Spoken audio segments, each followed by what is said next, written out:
First off, I'd like to begin by saying good morning and welcoming all of you here to the CAIR office in Maryland. My name is Zainab, Z-A-I-N-A-B, Chaudhry, C-H-A-U-D-R-Y. I am the Director for Maryland Outreach at the Council on American Islamic Relations. We are the nation's largest Muslim civil rights and advocacy organization. I'd like to thank all of our interfaith allies and partners, and especially our partner, the Governor's Office on Community Initiatives, for joining us here today. We called this news conference today in partnership with the Governor's Office on Community Initiatives and our interfaith partners to share a very important announcement. As Marylanders, we're fortunate to call home a state that has some of the strictest bullying reporting laws in our country. Specifically, the Safe Schools Reporting Act of 2005 requires that local agencies, education agencies, document and report incidents of bullying and harassment and intimidation that take place in Maryland public schools.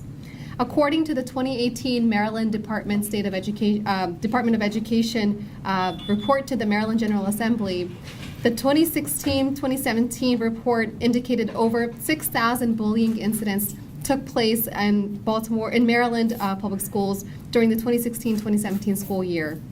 And while this number is very disturbing, we know that it doesn't reflect all of the incidents that took place because there is a many number of incidents that do not get reported. And this is actually a significant increase in the number of incidents that took place in the year prior to that, which was nearly a 35% jump. In Montgomery County alone, we saw about 870 reported incidents. And this is just, again, what was reported. In this vein, according to a 2017 report that was published by the Council on American Islamic Relations California chapter, over 50% of Muslim youth in that state report that they've been bullied or harassed because of their faith in that past year alone. And this is twice the national average of youth who are bullied or harassed in other states for other reasons. And we know that the Muslim community in Maryland is not alone when we tackle bullying and harassment and intimidation. We have seen a significant spike in anti-Black racism, in anti-Semitism, in homophobia, anti-immigrant mentality, and so many other different forms of fear and hatred that contribute to this prevalence of bullying that we're seeing impacting youth in our schools. And so, as we've received multiple reports of these incidents in Maryland, in August I had a mom who reached out to me, and her daughter she had to seek medical care, and she was on suicide watch after she was bullied and harassed for being Muslim last year. And she said to me that it's great to have good laws, and it's great to have strict laws that require reporting of these incidents. But it's also important to collectively work to raise awareness and launch campaigns and initiatives that will help educate our communities on the importance of proactively tackling bullying and raising awareness amongst youth. And so according to a study conducted by Yale University researchers, there's a direct correlation between victims of bullying and suicide and self-harm especially. And as we see a mental health crisis in our communities all across the nation, not only here in Maryland, it has never become more important for us to take this issue seriously. And so we're proud to partner today with the Governor's Office on Community Initiatives to declare October as statewide Bullying Prevention Month in the state of Maryland. And during the month of October, we're going to be encouraging different school systems around the state to incorporate anti-bullying lesson plans into their county's curriculum. We're going to be encouraging parents and caregivers to visit resources like pacer.org to learn more about bullying, to recognize warning signs, and find out what ways they can use to prevent and address it. We're going to be working with state officials and public policy officials in requesting incorporation of programs on the state level and local level, including assemblies and mandatory structured lesson plans on bullying prevention in school curriculums.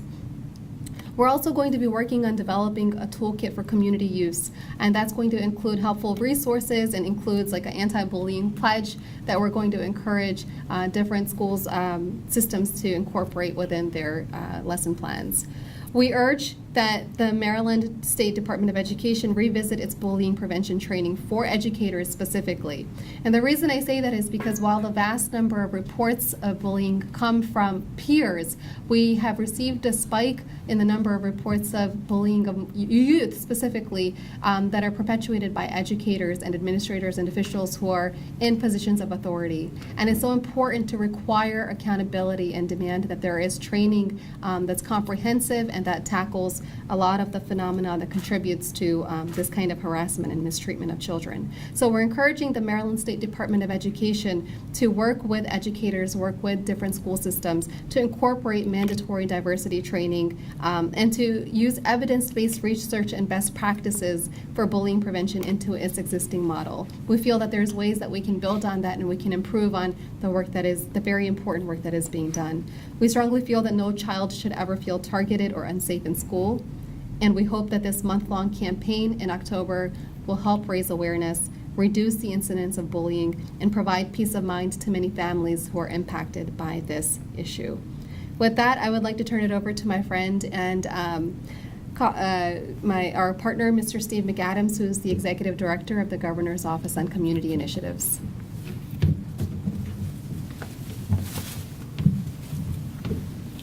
Good morning. Good morning. Good morning. My name is Steve McAdams. I am with the Governor's Office of Community Initiatives. And our role is to be engaged with communities. We outreach to all the ethnic groups. We have a faith-based outreach in our office. We have Director Jennifer Gray here today. We have Kevin Kraft, who's ethnic director of the Middle Eastern and the African Commission. And we want all parents to know, we know, the governor knows, that there is nothing more precious to you than your child. And when a child is being intimidated, bullied, harassed, whether they're out of the private playground with sports, their sports league, or in school, it can have a devastating effect on them, and it can have a devastating effect on the parents and the family.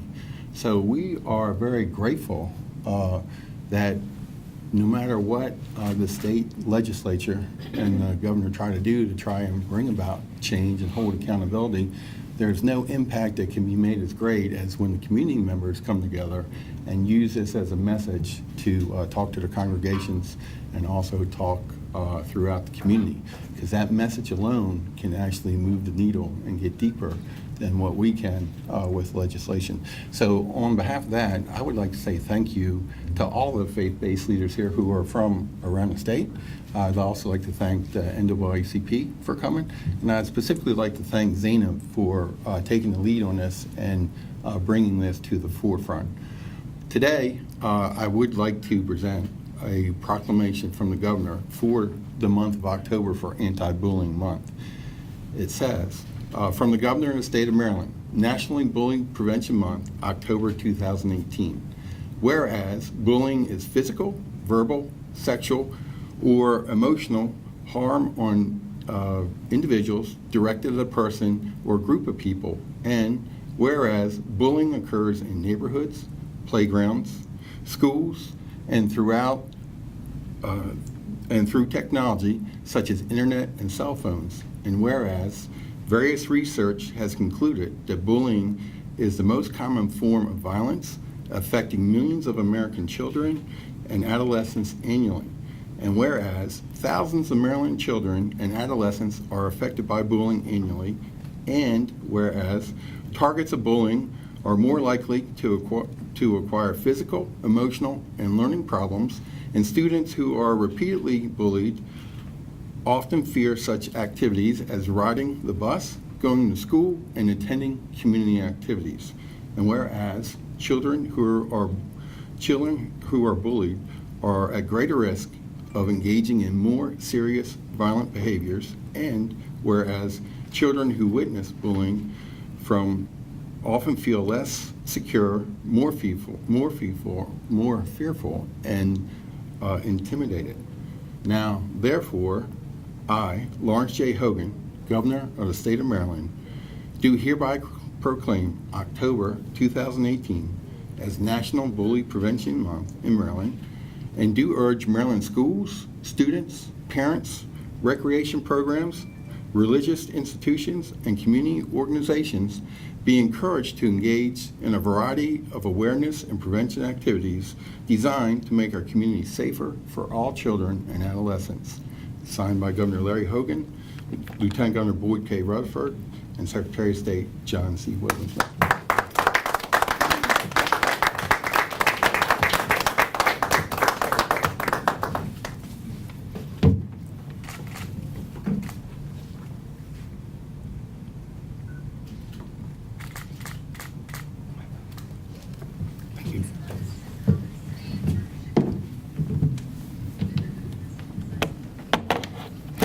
Thank you so much for that, Steve, and it's great to have you here, and please thank the governor on our behalf as well. I'd like to invite Reverend Stephen Tillett, who's the president of the NAACP's Anne Arundel County branch, to please share a few words. Good morning. Good morning. We're considering continuing with the Steve theme here, all right? Yeah. Stephen Tillett, I'm the pastor of Asbury Broadneck United Methodist Church and the president of the Anne Arundel County branch, NAACP. It is my honor to be here to stand with Zainab, who has stood with us. We've had issues that have arisen in Anne Arundel County. She has been there. In fact, she joined my bishop, and my bishop called for a worship service on the mall the same day as the Unite the Right folks were coming, the same folks that had blessed Charlottesville with their presence. And then they came up to Washington, and we had a United to Love service and festival basically out on the mall, and she came there. And so it's good to have allies, and we need to stick together because there's more of us than there are of them. Yes. And we always need to remember that people who are of right mind and right heart, who want to figure out and find a way to get along, because most of the bullying that you hear about is bullying related to things you can't change. You can't change your skin color. You probably won't choose to change your religion. You can't change your sexuality. You can't change the country you came from. You can't change your accent or the language you speak. Those are all aspects of your humanity, of who you are. And so the sooner we learn to embrace and accept and be inclusive. I don't use the word tolerance because tolerance has, by its very nature, sort of like you're holding your nose and just kind of barely dealing with it. And that's not what we want to do. We want to embrace each other, embrace our diversity. And so as president of the NAACP, I just want to note very quickly that last year we had to deal with bullying a lot. And not just from students, but also teachers. We had a teacher in one of our schools that called one of the young student, one of the students, the high school student, the N-word. You know, did it under his breath so nobody else could hear it. So basically it's a he said thing. But, you know, why would you make something like that up? And then in that same school, just the N-word was raining down on students on an almost daily basis, and not just that school, but others. Frankly, that starts at home. And if you speak N-word at home, then maybe you don't know how to turn it off when you get to school. But the system is trying to hold people to a higher standard, and then we need to hold our parents and our families to a higher standard. It is not 1918 or 1818. It was never acceptable, but it's certainly not acceptable in the 21st century. And folks are going to have to learn how to get along because we're not going anywhere.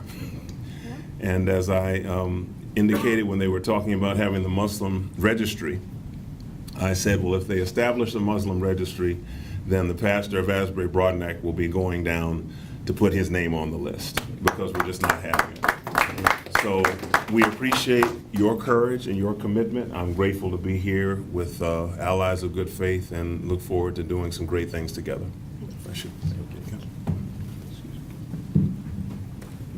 Thank you so much, Reverend Tillett. I'd like to call Owen Silverman, who is on the board of Hinenu, the Baltimore Jewish Justice Steeple.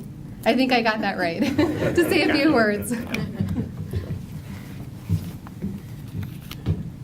Few are guilty, but all are responsible.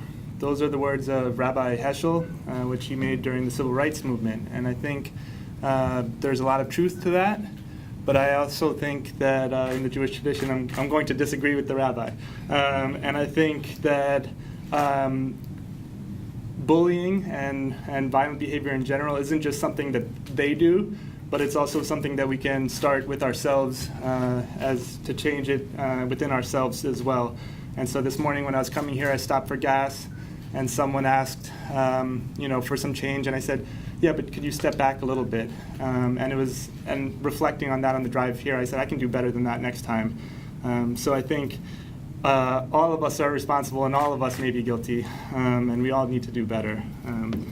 So in addition to that quote from Rabbi Heschel, I went to another source of inspiration, which isn't usually a place that is a source of anti-bullying inspiration, and that's Twitter. And I found a quote from the Dalai Lama. And the Dalai Lama said just a few weeks ago, many of the problems we face today are our own creation. Creating a more peaceful world requires a peaceful mind and a peaceful heart. As human brothers and sisters, we must live together in tolerance, or inclusion, right? We can disagree with the Dalai Lama a little bit too. And affection. And so I think those two quotes kind of frame what I have to say pretty well, and that's that bullying is not a problem of children, it's a problem of adults. As we mentioned, it starts at the top and it filters down, right? Children inherit the world that we make for them, and if they're bullying each other, it's not because children are inherently mean to one another. It's not because children are inherently racist or xenophobic or anti-Muslim or gay bashers. It's because they've been taught to be that way. And so we need initiatives that call attention to the need to prevent bullying like this one. We need to shift our culture away from one that is tolerant of bullying towards one that is more inclusive, where there is no tolerance for bullying.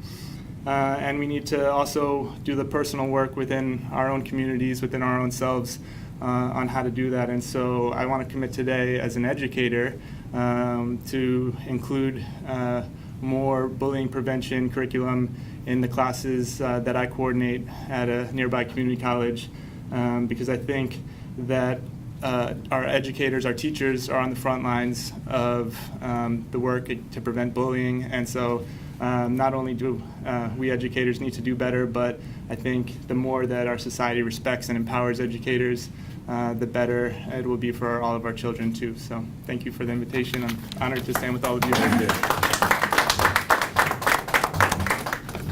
Thank you, Owen. I'd like to invite our friends from CASA who are here today, Lydia, I believe, to please share a few words.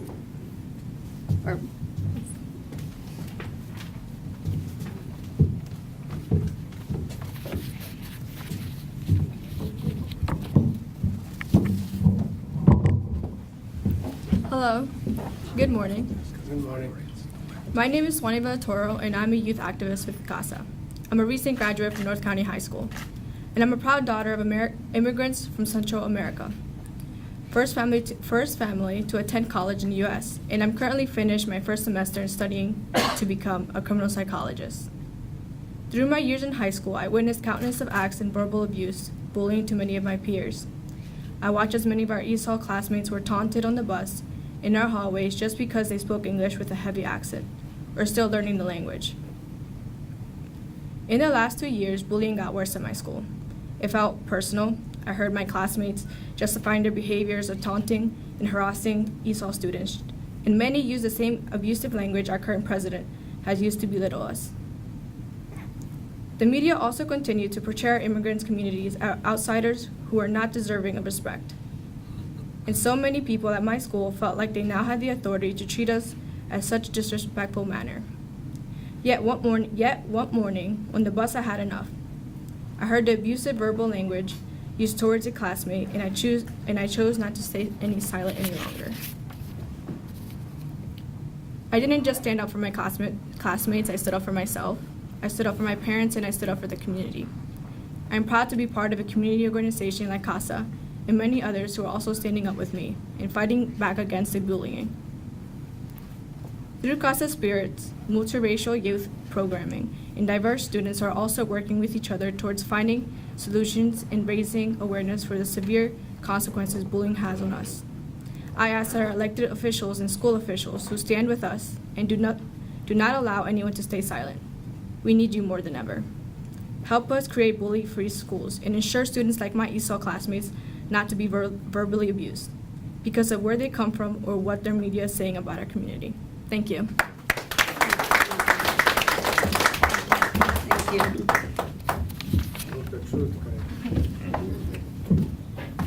Powerful words. I'd like to invite Meeta Kaur, who is from the Guru Nanak Foundation, who's also a former advocate of the Sikh Coalition, to share a few words.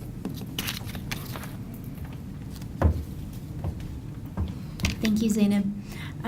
It's great to be here. I am in the unique position of being the child of immigrants and the mother of second-generation Sikh Americans. And what I've learned over my lifetime is that belonging, a sense of belonging for school students is a basic human need.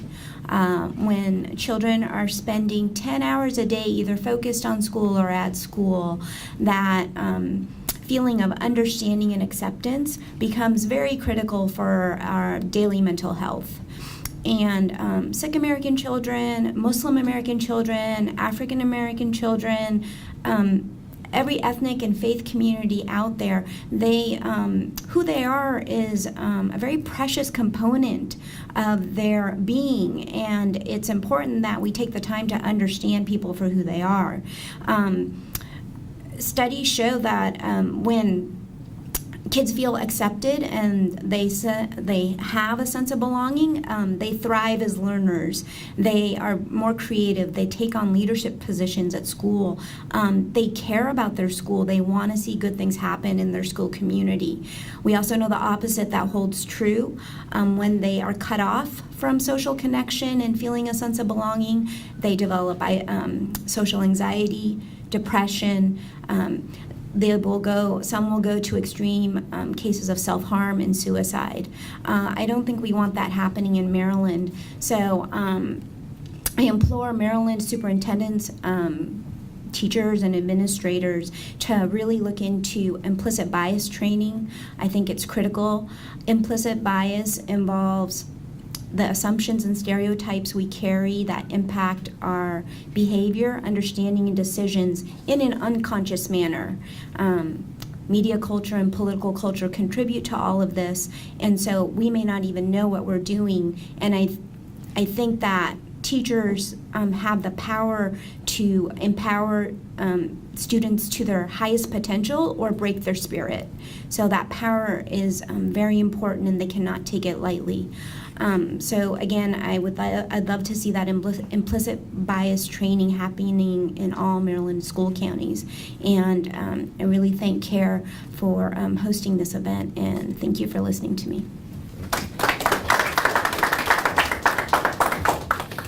Thank you, Meeta. I'd like to invite Dr. Edmund Torrey, who's the president of the Islamic Society of Baltimore, please.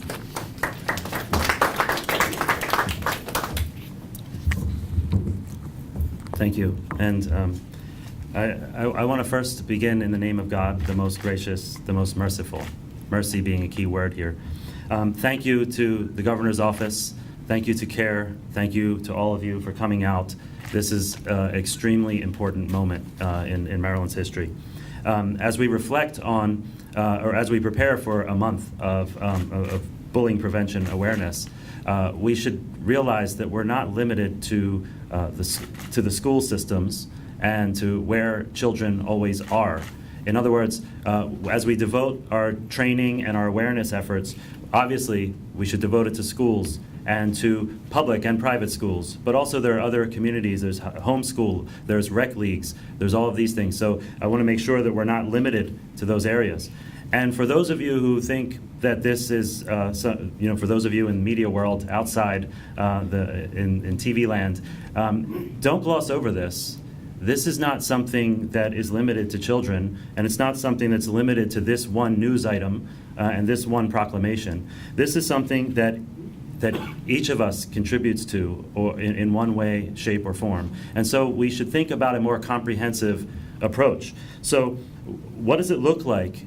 What does bullying or intimidation look like in management? What does it look like in medicine? What does it look like in politics? What does it look like at our conversations around the dinner table? What does it look like in our home? All of those matter. And so as we begin to think about the awareness efforts, what does it look like, by the way, for journalists?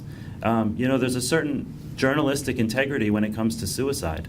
How it's reported matters because it impacts the suicide rate. So how does it impact the bullying rate? Does the way it's reported impact it in another way? We all, in all of our respective professions, in all of our respective contributions to society, in all of our areas of service, we need to ask ourselves, how does it impact bullying? And do we really think that genocide in Burma, or Me Too, or road rage, or any of these episodes is separate? Because it isn't. And so I would just say our kids are watching. And if we always say that the kids are our future. Well, our future is watching. We're building it right now. And I'll conclude with one thing. I work as a physician, and for 9 years I took care of people before and after they had heart surgery. And in that moment, they all reflect on their own mortality. No matter what their religion, their ethnicity, their gender, the country of origin, the language they spoke, none of that mattered. What mattered, they all thought about the same three things.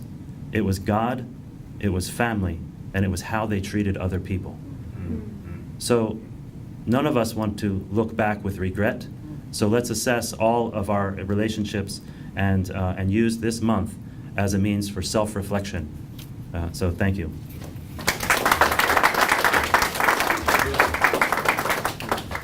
Next, I'd like to call Pastor John Udukoya from the Fountain Community Church in Upper Marlboro. Good morning. Good morning. Bullying is not just something limited to schools.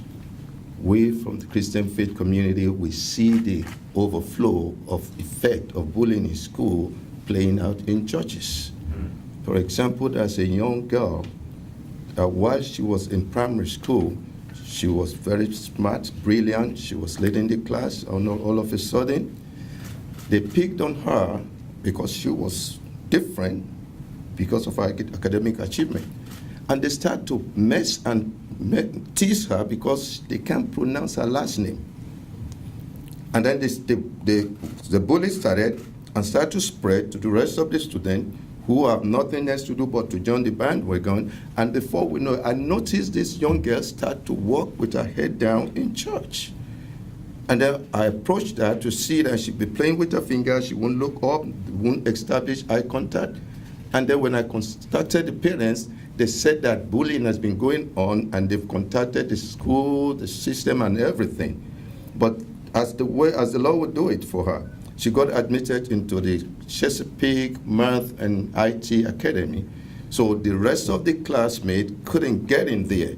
So now she's now with other students that are just at her level. So we started noticing change.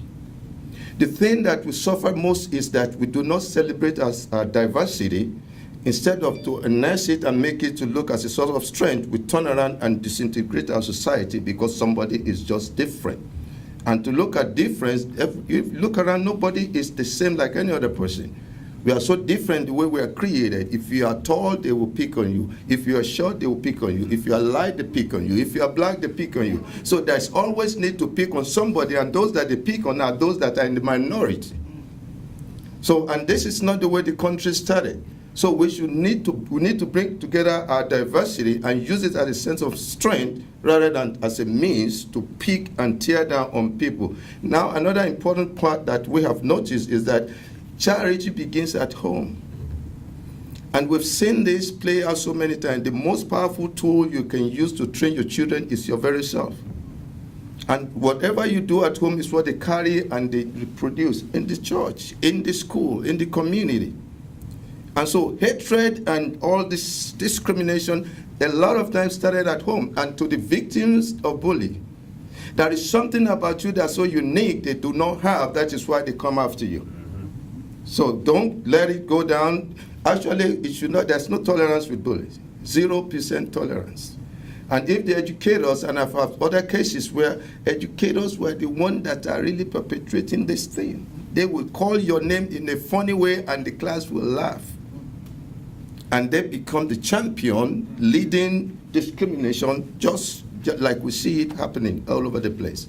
So it is not an issue for just the school system. It reflects even in the churches, in the communities, and if everybody will come together and use the diverse nature that God has given to us in this country as a source of strength rather than as a source of weakness, I guess we'll make America really great. Thank you. Thank you. Next, I would like to call Reverend Janelle Johnson from the Reed TempleAME Church. Good morning. Thank you to all of my beautiful faith-based leaders and to the to the Governor's Office of Community Initiatives. Thank you very much. If you'll allow me just to share a few thoughts from my heart and from my spirit. In the Judeo-Christian tradition and faith, we are commanded by our Lord to first love God with all of our heart, all of our soul, and with all of our mind. And the second commandment is to love our neighbor as thyself. And if we truly love God and love our neighbor, we'll naturally keep all of the commandments. That's what Scripture teaches us. It can be difficult to love someone as yourself when they look differently from you, believe differently from you, and think differently from you. Old Testament Scripture also says that we are made in the image of God, meaning we function like God. We all function by faith. When a person is bullied, their vulnerabilities are exploited for the purpose of humiliating and demeaning them. But I believe we all have the antidote to bullying. If we could believe to see every human being as made in the image of God, and then only then can we love our neighbor as ourselves.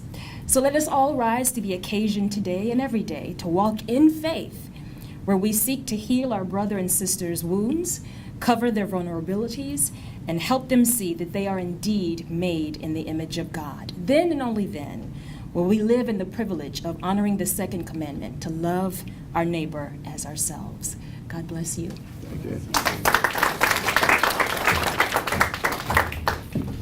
I'd like to call Bishop Dr. Manaan Gurley from the Tabernacle Church.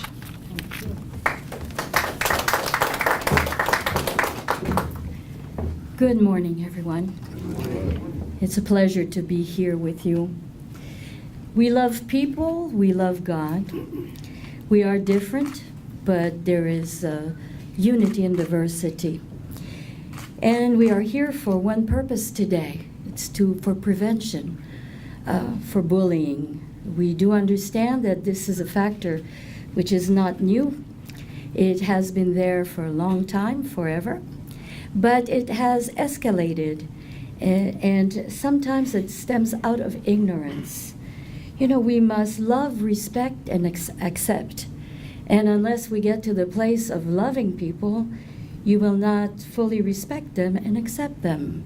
So we must start getting to know one another. And, you know, of course, therapy is always very important when you do have a crisis. But if I'm into prevention. You know, it is so much better if you can prevent. Again, you know, we all love God, and we all want to be examples. Leaders lead by example. It starts with us. If we lead, others will follow. We need to be able to denounce wrong also. And, you know, sometimes there needs to be consequences. So when we want to see change, sometimes we must reinforce, sanctions. But also prevention is the best method, educating people, bringing people, finding your bullies, working with them, for them to understand, then they will help us in solving other problems with other bullies. And, we need to look at the whole picture. And really, because we know hurt people hurt people. This is something we hear all the time.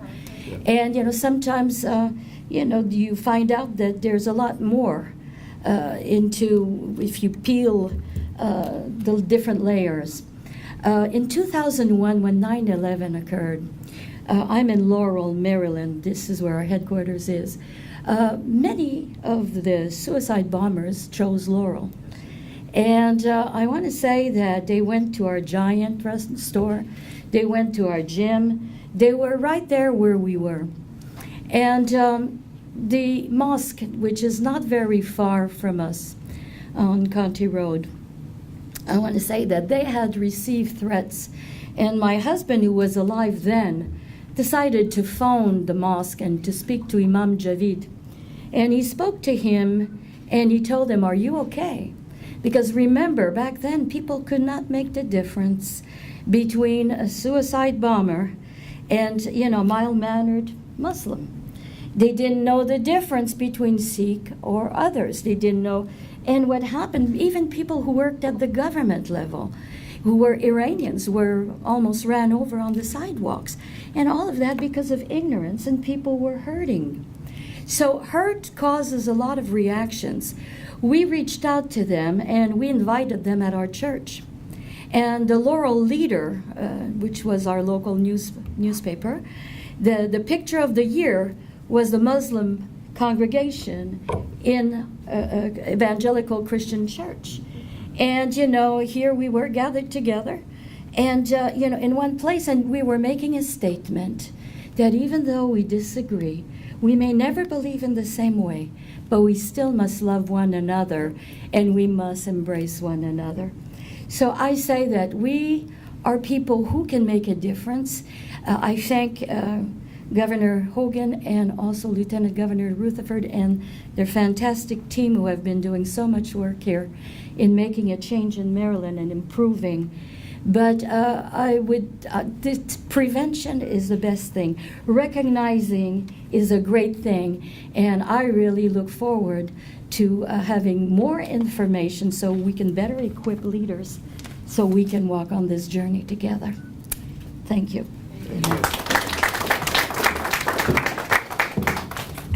And our final speaker for today will be Bishop Dr. Keith G. Allen from Rehoboth Church in Baltimore. Thank you. Thank you. The last speaker. Save the best for last. What can I say after all these great speakers before me and all this great information that has been given? But I think I have something. I have something, and I appreciate the opportunity. I appreciate the invitation and the privilege to highlight this month as Bullying Awareness Month. And hopefully that what comes out of this month will continue in a broader scale and a wider scale. Bullying is worldwide, has been stated. And what is the solution? What is the solution? Because it affects everybody, has been stated. So it needs, someone talked about love, it takes that.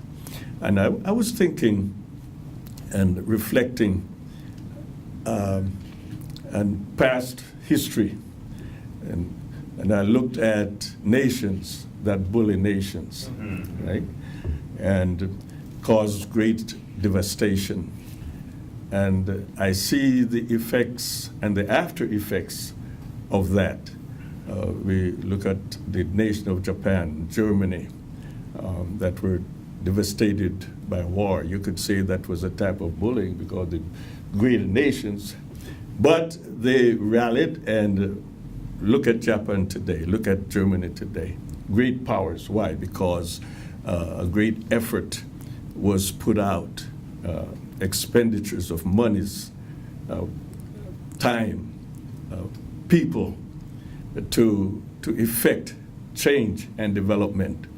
So I think that we could approach bullying from that aspect, to engage the governments, that they become aware that this is a serious problem. Engage corporations, engage foundations, make bold moves. President Eisenhower, I think it was, that initiated the peace process and ambassadors for peace, right? And monies are spent and people volunteers and they go to different countries and they bring different skills I think we could approach bullying from that aspect. Get a bullying Peace Corps. Anti-bullying Peace Corps. Yeah, and get people to go into the schools, and as someone has said, corporations, companies, governments, churches, and be mentors of these young people. Just like the Peace Corps, be mentors and teach, and by example, and show the results of what transpires, the effects of bullying. I have a little example. The two children in the 9-10 age bracket. So this one child was constantly harassing this other child. And it came to a head on this particular day that the one that is doing the harassing puts his hand in the victim's, the bully, in his lunch. And this was a young man that grew up in a religious home and go to church and all like that. And he just said what I think he heard his parents or others said, and not directly at the one that was doing the harassing, but as a pronouncement. He said, "The blood of Jesus," and he took his lunch and threw it in the trash can. I don't know what the teacher thought, but the teacher wanted to suspend him. So, and the parent intervened, of course, and I don't think that the suspension did not hold up. So, the point is that the teacher, instead of dealing with both situations, dealt with the victim and wanted to suspend the victim. So if we have Peace Corps, bullying Peace Corps, to be mentors and to teach and to develop this broad-based, and it will take a powerful effort. It took a powerful effort to restore Germany. It will take a powerful effort to restore the sanity of bullying. Thank you. Thank you so much to all of our speakers for these incredibly inspirational words. I love the fact, the one point that a speaker made, that children are looking up to adults and they're looking to us for examples of leadership and guidance. And I think that what we have exemplified here today in terms of the interfaith leaders and the leadership from the Governor's Office on Community Initiatives, it really sets a strong example for young children in Maryland, that they have role models who they can look up to, who are willing to stand by them as they work to challenge bullying in their spaces and to create a climate that is more tolerant and inclusive of all people, regardless of their race, religion, or ethnicity, immigration status, or wherever they come from. So thank you all again for coming today. We have some resources on the side. Please feel free to help yourselves for parents and for students. We also have a database of the school systems throughout the state. We encourage you to reach out to these school systems, let them know that October has officially been proclaimed by the Governor's Office as statewide Bullying Prevention Month, and encourage them to incorporate anti-bullying lesson plans in their curriculum so that more and more people are aware of this initiative, and hopefully we can help make a difference. Thank you so much.